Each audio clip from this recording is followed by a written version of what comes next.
有缘人，若您刷到这条影片时，请勿错过，此乃天意之赐，您的财运将如约而至，意外之喜接踵而至，请满怀信心，亲自迎接这份富贵。订阅点赞，给这份福泽一个回应，让财富与健康更加稳固长久。有福之人评论一句接财接好运，为家人和孩子接下这份好运，愿你阖家欢乐，事业顺利，疾病与霉运永远远离你们的生活。今天要分享的内容是，不是迷信，客厅这3样东西别放，小心运势一落千丈。很多人一说到风水、运势、摆设这些事，第一反应就是这是不是迷信啊？是不是老人家的那一套？其实你细想一下，风水之所以存在几千年，是因为它不仅仅是古人的经验总结，更是在没有现代科学解释的前提下，对气、环境、空间影响人的一种系统认知。尤其是家里最主要的空间，客厅，它是家宅中的气口，是整个家庭的面子，更是财气、运势、人员聚散的核心枢纽。你可能很努力在赚钱，但如果客厅布局有问题，就像车胎漏气一样，再怎么踩油门也跑不快。为什么说客厅重要？因为它在五行中属阳气最旺的区域，象征着外在的交往、事业的拓展、贵人的接引和财气的迎入。而如果你在这里摆错了东西，不仅会破坏整个家庭的能量循环，还会让你的个人运势、家庭和睦、财运磁场都出现不同程度的下滑。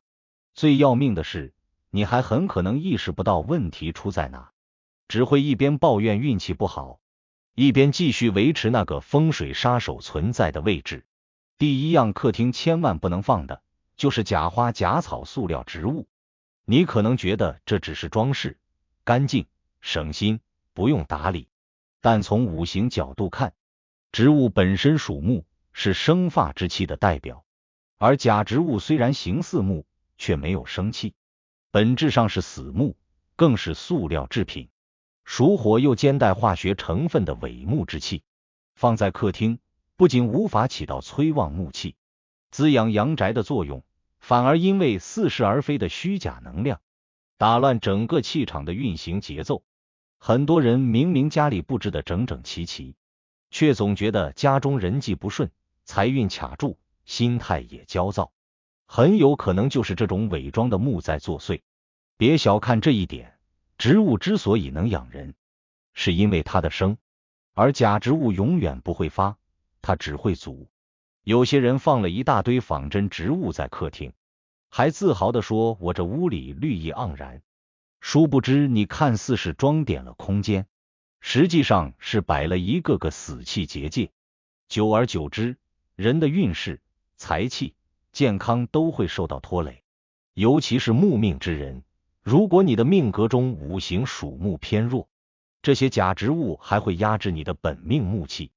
让你越来越提不起精神，做事越来越没有推动力。第二样不能放的，就是来历不明、过于古旧或造型怪异的摆件或收藏品。很多人爱收藏古董、石雕，甚至是别人送的异域摆设，以为这些东西显得有品位、有气场。问题就在于，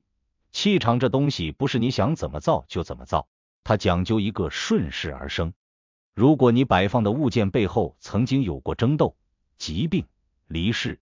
或者带着强烈的历史情绪与阴气，那它就成了煞物。特别是在客厅这种阳气集聚的地方，放了一件阴气重、能量诡异的东西，很容易破坏整个家庭的气运。你可能会问，一个东西又不会说话，它怎么可能影响我运势？但要知道，所有物品都具备一定的场域，尤其是长时间被人使用、摆放、供奉或经历过特别事件的物件，它们身上的信息会像磁场一样在空间中释放，而人本身就是最敏感的接收器。你以为你在喝茶聊天、刷剧放松，但你身后那尊来历不明的佛像，那块老旧的石头，其实正无声地释放着沉重的气压。有人搬了新家，运势忽然一落千丈，换了工作，赔了钱，后来才发现是旧屋里带出来的一件祖传铜像影响了整个气场，尤其是造型怪异的装饰物，比如骷髅、异形雕塑、过于抽象且线条尖锐的摆件，都会破坏气场的流动，招来口舌、纷争，甚至小人缠身。客厅应当温和、大气、通透，不适合堆满过多个性化而不合风水逻辑的物品。要记得一句话，东西再贵，再有意义，也比不上你的运势重要。第三样别放的是废旧电器或长时间不用的家具堆积在角落。很多人喜欢把坏掉的音响、老旧电视，甚至是不再用的沙发、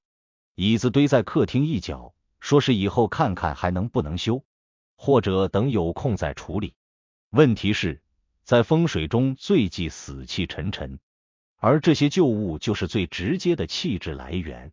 它们占据空间，不仅阻碍了气流的通畅，也暗示着主人的拖延与舍不得，而这种心态会悄悄渗入生活的方方面面，导致行动力下降，思维变钝，机会来临时也不敢抓。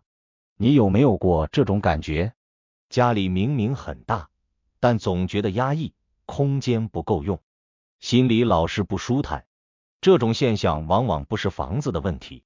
而是能量被淤积了。风水中讲究藏风聚气，而不是囤积晦气。废旧物件是没有生机的，它只会制造混乱和停滞，让你在不知不觉中守着过去过日子。试问一个心里还放着旧事，环境中堆着旧物的人，怎么可能真正迎接新机会、新财运？有些人财运始终打不开，换工作不顺，投资失败，说到底不是他不行，而是他生活中没有为新气场腾出位置。真正的改变从来不靠迷信，也不靠激进，而是从一个个日常细节开始。你现在就可以起身，看看你家客厅里是不是还摆着假花，是不是有来历可疑的装饰品，是不是角落堆着一堆迟迟没处理的废物。如果有，马上收拾它们。你会发现环境变了，气场轻了，整个人也跟着轻松了，顺利了。好运不是凭空掉下来的，而是你每天做的每个选择，默默为你铺设的路。只要你肯信、肯做、肯整理这些不起眼的细节，就能让你的运势从此不一样。如果你觉得本期视频对你有帮助，别忘了点赞、分享加订阅频道。在接下来的每一期视频将继续揭示几千年生肖文化密码背后所孕育的那些个人命运和神秘信息。愿你在未来的发展道路上，每一步都稳健而有力，